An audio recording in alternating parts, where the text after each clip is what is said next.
L'homme ne vivra pas de pain seulement, mais de toute parole qui sort de la bouche de Dieu. Voici votre moment de méditation quotidienne.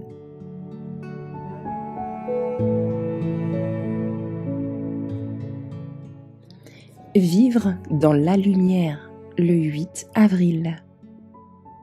Sur ces entrefaites, les gens s'étant rassemblés par milliers, au point de se fouler les uns les autres, Jésus se mit à dire : « Avant tout, gardez-vous du levain des pharisiens, qui est l'hypocrisie. » Luc 12, verset 1. C'est la recherche de soi-même qui était à la base de l'hypocrisie des pharisiens. Ils n'avaient qu'une seule préoccupation, leur propre gloire. Les disciples eux-mêmes, qui avaient pourtant tout quitté pour l'amour de Jésus, au moins extérieurement, n'avaient pas cessé de garder dans leur cœur des aspirations à de grandes choses pour leur propre avantage. Si l'on permet au levain d'achever son action, il produit la corruption et la pourriture. De même, l'esprit d'égoïsme cultivé souille l'âme et amène sa ruine. Ce péché subtil et trompeur est très répandu aujourd'hui parmi les disciples de notre Seigneur.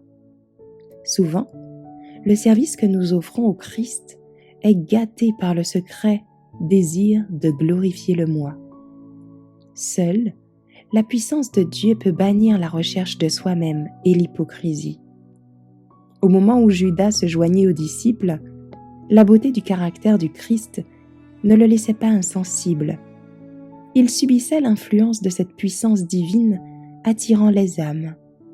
Celui qui ne brisait pas le roseau froissé et qui n'éteignait pas le lumignon fumant ne voulait pas repousser cette âme tant qu'elle ressentait le moindre désir de lumière. Le Sauveur lisait dans le cœur de Judas. Il prévoyait dans quels abîmes d'iniquité il s'enfoncerait s'il n'était délivré par la grâce de Dieu. En s'attachant à cet homme, Jésus le mettait en contact quotidien avec son amour. Judas pouvait devenir sujet du royaume de Dieu s'il consentait à ouvrir son cœur au Christ afin de permettre à la grâce divine d'en bannir le démon de l'égoïsme. Bien que personne ne fût aussi grand que lui, le Christ s'abaissa pour accomplir le plus humble devoir. Il a lui-même donné un exemple d'humilité. Il ne voulait pas laisser à un homme le soin de donner cet enseignement.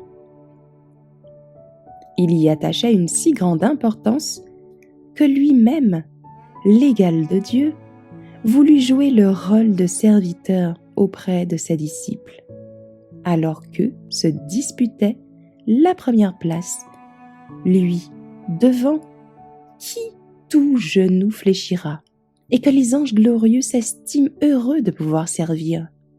Il s'inclina pour laver les pieds de ceux qui l'appelaient leur Seigneur. Il lava même les pieds du traître. Merci d'avoir écouté cette présentation. Assurez-vous de nous rejoindre demain pour votre moment de méditation quotidienne avec lereste.org.